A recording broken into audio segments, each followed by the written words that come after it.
Hey, this is Darren, head of remote at GitLab, and today I'm joined by the team at Sike Insights. They're building a cool tool for remote teams, and they wanted to pick my brain on all things remote, so I'll kick it over to them. Thanks for joining. Yeah. Hi. My name's Andrew, I'm Corinne. and that's Sid over there. Yeah, Sid. we're working. We're working on a tool to kind of try to help remote teams communicate better and understand each other better. And so, Darren, do you mind if we just jump into the questions? Let's do it. Awesome. So the first question, I kind of wanted to ask a little about employee empathy.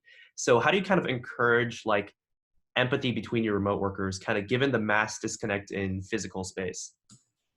Yeah, so remote teams need to be really intentional about informal communication. So in a co-located space, by nature of having people close together, there's this natural proximity where people can kind of see each other, see the body language. Maybe if they see someone's down or a bit distraught, they could ask about it. Just get some natural connection there. In a remote team where you're not going to see anyone unless you engage them on a Zoom chat, you have to be intentional about it. And so at GitLab, we have an entire handbook page on how we do that. We encourage coffee chats is a great way to just reach out to anyone on the team and just grab 20 or 30 minutes with them to talk about life, hobbies, work if you want to, anything at all.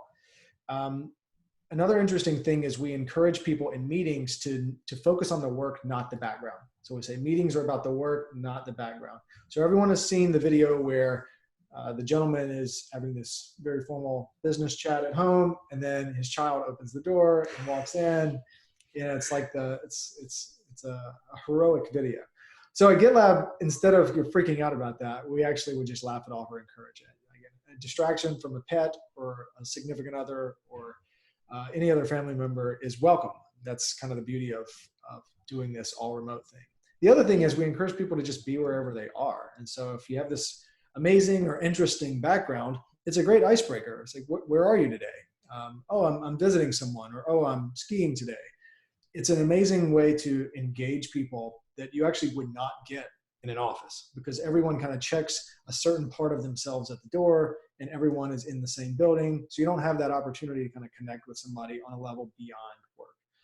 But the long and short of it is you do have to be intentional about it, and you have to create opportunities for people to connect with each other, even if it's not just about work.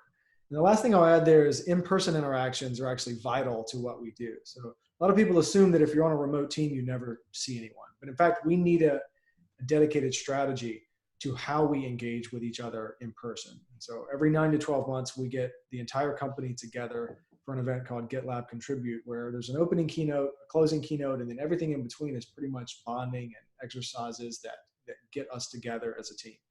And then we have user events throughout the year, GitLab Commit, and we have meetups in various parts of the world where we try to get as many people together as possible. And during the holidays, we actually give people money to self-congregate around locations. And so at GitLab, we have location channels where we've grown to the point where there's like an Australia location channel, we're on Pacific Northwest, London, that kind of thing. And the people that live near together are encouraged to self-congregate and use the company funds to get together and spend time with one another. Definitely. Yeah, that makes a lot of sense. It's really cool that you kind of built a culture where everyone's super intentional about, and I read in the handbook, I think you said in there, it was people should actively assume that there are good intentions behind other people's messages or something like that. Absolutely. Yeah. Assuming positive intent is something that you may hear at other organizations, but it's absolutely core to what we do at GitLab, and it's really important for remote teams. So we have people spread out across over 65 countries, and they bring different cultures, different norms, different linguistics. Not everyone has English as a first language. Not everyone prefers to communicate through text, or they've spent their entire career verbalizing things, and then they hop in a remote setting where they have to spend most of their time documenting in GitLab issues or merge requests or Slack or email. And it's a change going from verbalizing something to conveying your heart, conveying the message through text. And sometimes that can get lost in translation. And so we have to assume that people are at the heart of it, their message is good, their intent is good, we're on the same team, we want to accomplish the same common goal. And so when you lay that out as a baseline of culture during onboarding where everyone assumes positive intent, what happens is if you receive a message that strikes you as off, or maybe is slightly offensive or is kind of jarring in some way, instead of the initial reaction being combative, that this person is trying to attack me, the actual reaction is, I'm probably misunderstanding this. So now it's on me to dig into understanding what is being conveyed.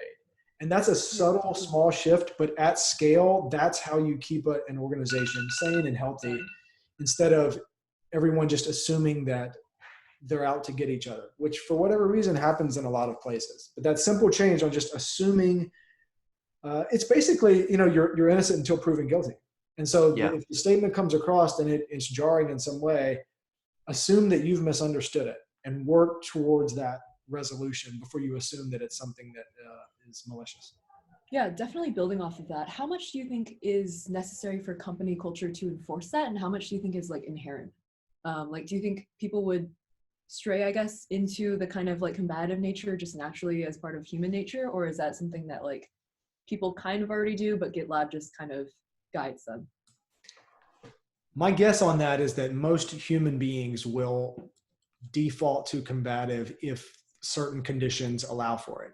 It's just what I've seen in society. We're human beings, and it's kind of the fight or flight mentality.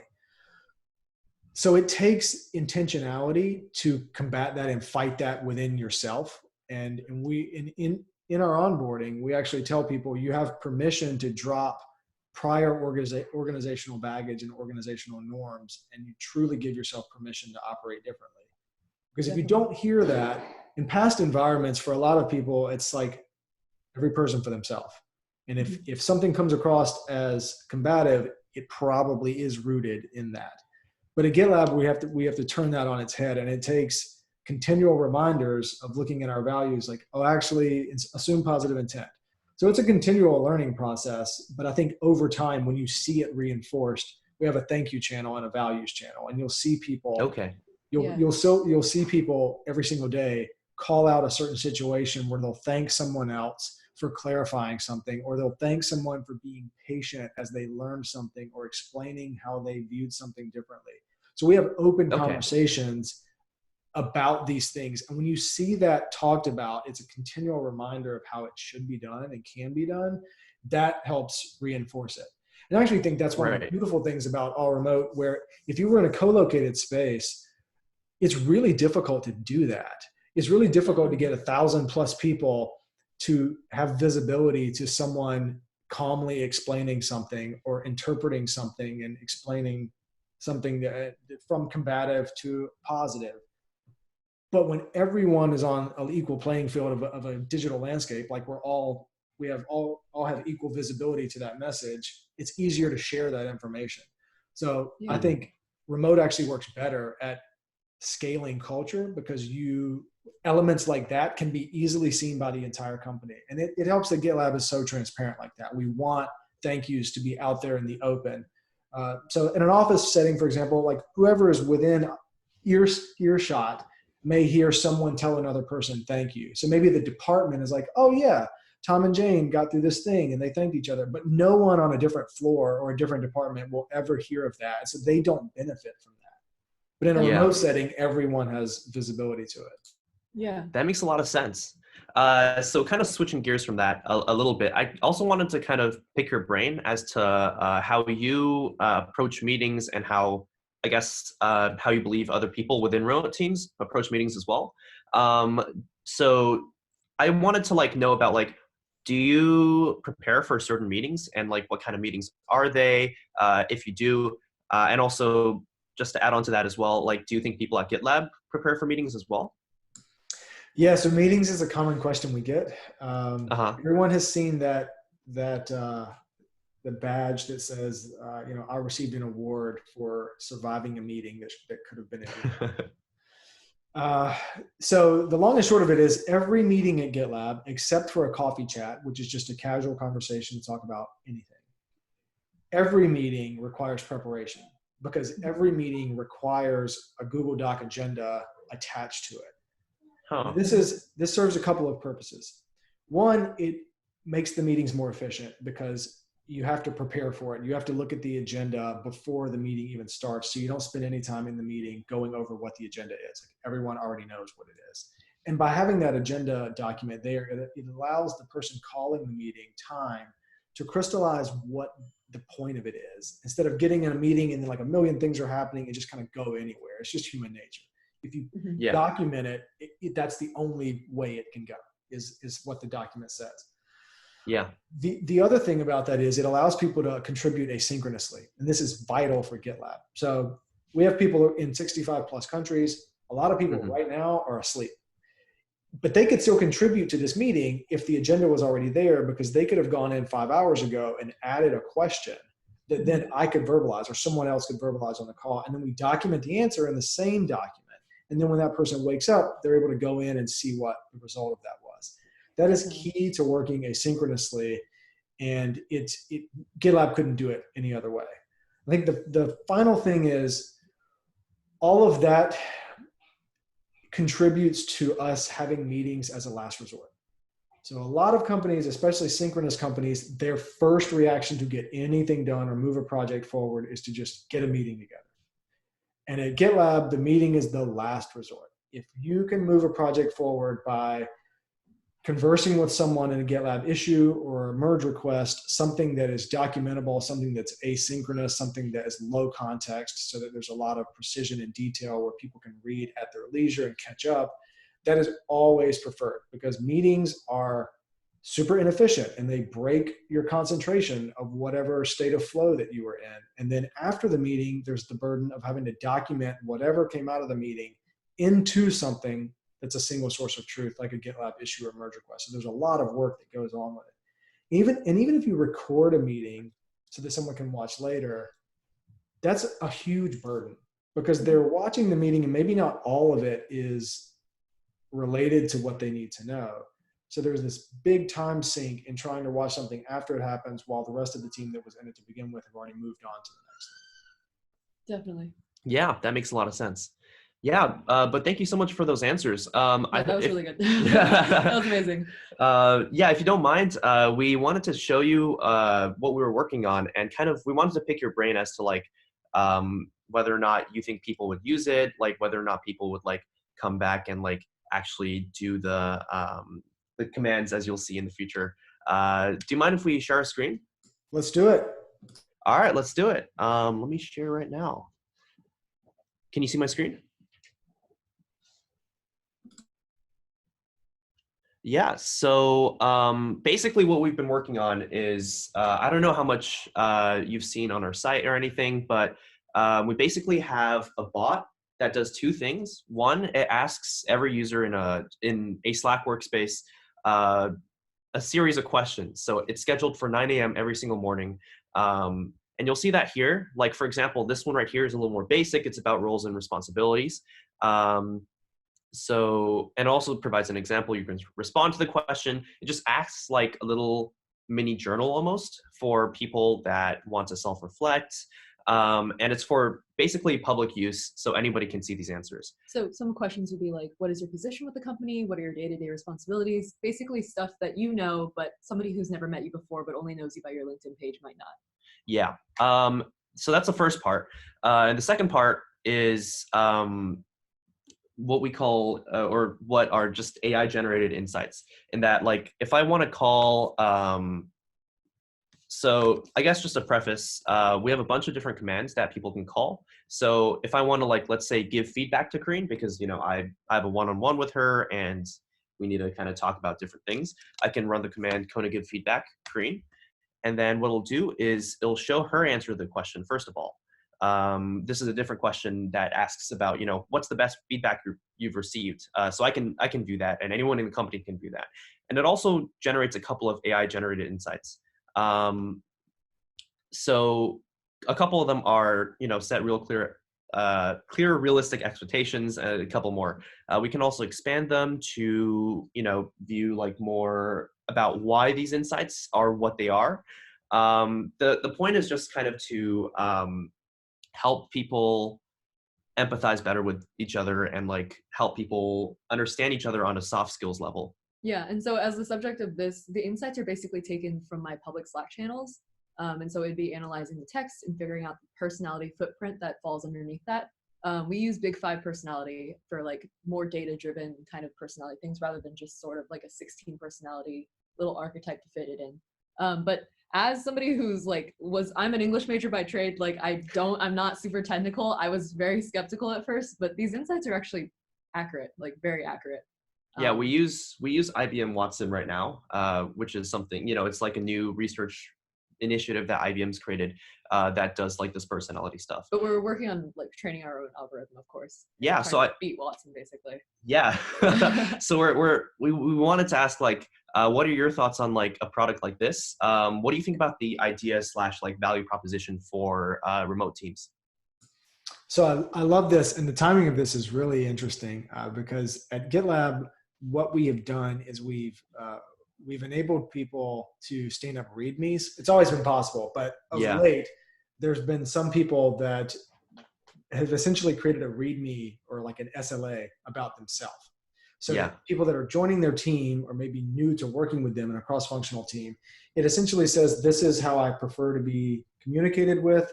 These are my strengths and weaknesses. This is a little bit about me. And so it's a way to sort of get to know someone and clarify maybe some preconceived notions. Definitely. But the art of standing one up is quite a big burden. So I actually put my own together last week, and it took quite a few hours of kind of uninterrupted work to put that together end to end. And so it's a little daunting to ask someone else, especially someone that is not a natural storyteller or has a natural editorial background or feels really comfortable communicating about themselves in general, but communicating about themselves with the written word. That's not something that comes naturally to everyone. So what I see about this is it's almost a minimum viable change, sort of a small iterative process to building out a personal README one question at a time. So I feel like if enough of those questions were asked, maybe over the course of a month or something, the tool could kind of combine them, stack them up, and sort of like, here's a markdown page that's your README. You didn't even know you were creating it, but now you have this full thing, and now maybe it's hosted in the company handbook where now you have that available to everyone. I think people would be way more likely to complete their README using a tool like this, where it's a more iterative process than biting off the whole thing. Like, here's a blank page, create a README about yourself. That's a lot more daunting. Yeah, that makes a lot of sense. So sorry to cut in. Real quick, what are some of the things that you put in the README? Because we've been working really hard on trying to figure out how to improve the questions that we ask. And right now we have just a list of 7 questions, one per day. But we want to try to figure out, like, what are the things that people want to know about you when they work with you? So what are some of the things that you put in your README? Gotcha. Would it be helpful if I share my screen and actually walk through the README that's there? Oh, that would be amazing. That'd be amazing. Okay, let's try that.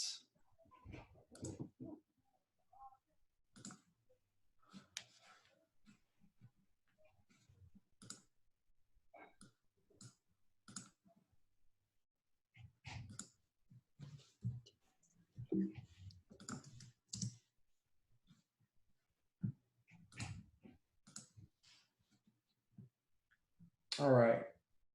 Is it showing up, the README? Definitely, yeah. Yes. All right, cool.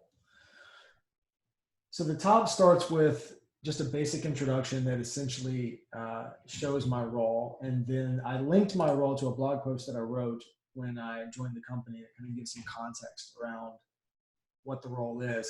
Alternatively, if there is a job description that's hosted, like a job family type of thing, that would be a good thing to link there to give people some context on what it is. And this is something that I actually copied from my friend Jeremy, who I link here, where in summary, the README is a well-intentioned effort at building some trust by being vulnerable about various things and looking at what generally happens when you work with someone and sort of proactively answering those. So related pages, I just put a few blog posts. I put a link to my job family description, our statement, audience objectives and goals, my team page entry, my GitLab contribution graph, and then my LinkedIn profile. And I feel like if you read all of those, you'll have a pretty good idea of who I am as a person. I also had this video interview, and I thought it's interesting. It could be insightful, to see a video of someone. You can kind of see their mannerisms and their motions and how they verbalize certain things. So if you have that, might as well toss it in there. And a few kind of things about me that you would never know, but I feel like kind of have defined who I am. This could be anything for anyone, but I noted here that I love writing. I have a Guinness World Record. Maybe that's a good icebreaker if we never worked together before. Yeah, I saw that most professional blogs. Yeah, that's correct. Yeah, so I apologize. I have to go run to class, so I will leave you two to it. But thank you. All right, cheers. I'm a Delta Million Miler, so that kind of thing. Like, I don't know, if somebody's working with me and they love travel or they love aviation, it's like now we have something in common. So I think on the whole, README should look for clarifications on how you like to be worked with, and then some cool anecdotes that you may that may become anchor points on things you have in common. Like, I'm an adoptive dad. I love talking about adoption. A lot of time that's a taboo subject for a lot of people. And so if they're considering adoption, I want people to know that so that they're welcome to ask me questions about it. Completely changed my life for the better, and I'm an advocate for it. And then a little bit about remote work. My role is rooted in remote work, so these are kind of my overall feelings.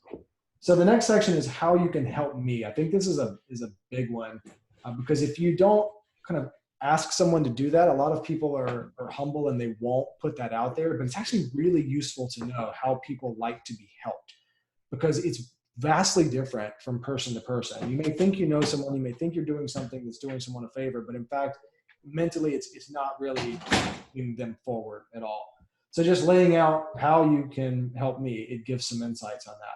My working style. So I noted here that I'm a hub in the strength deployment inventory. So SDI was something I was fortunate to do a few years ago at a different company, and it was absolutely the most insightful thing I've ever done at work. It was unbelievable. And so I found out that I'm a hub, which essentially means I will morph into whatever the group needs. And so what I learned about that is, for people that are working with me, it can seem very odd, because in some groups, I'm a naturally assertive leader. But then in other groups, I hang way back and I'm just nurturing if I see somebody struggling. And then on some groups, I'm just perfectly silent and I'm analytical. And so you're like, who is this guy? Like, what is his true self? And that is my true self. Hubs will morph to be whatever the group lacks. And so whatever I perceive the group as lacking, I will become that thing to kind of fill the void. So having that out there will be useful to someone working with me for the first time, because if they see something like that happening, it'll make it easier for them to assume positive intent and get a better understanding of where I'm coming from. What I assume about others, I feel like this is a really good thing to have down there, because it allows me to kind of project what I'm assuming about how you'll work with me. And if you see something that's off right away, you can just bring it up to me and we'll talk about it before we ever start charging down a path of work. What I want to earn, I think, is a good one. And then finally, how to communicate with me. Now, I want to say that most of these subheads came from Jeremy's example. And I'll click over to Jeremy's example to show you. So I mimicked a lot of this. He put in an additional line here. And in fact, one of the unique things he did is he actually linked to his most recent 360 performance review. So not everyone has to do that, but GitLab is a very transparent company, and he just felt like it would be useful to share what other people shared about him, which I think is a really transparent and vulnerable thing to do. So you can kind of take it as far as you want to go, but I think what's safe to say is that any of this information, even if it was only one section, is going to help someone else work better with a person. And so when I see your tool, I think, you could ask people to fill out one subhead at a time, or maybe even a line of a subhead at a time. And over the course of 1 or 2 months, you may have enough information to kind of build this for someone, and perhaps that would be useful for them. Yeah, that makes a lot of sense. That's really cool. Yeah, I think we saw, was it April's README? Something like that? Yep, April has one, exactly. Yeah, that was, that makes a lot of sense. So I also wanted to ask, like, do you know if people at GitLab like actively look at READMEs right before they join a meeting or something? Or like, do people like read the READMEs, like come back to the READMEs over time?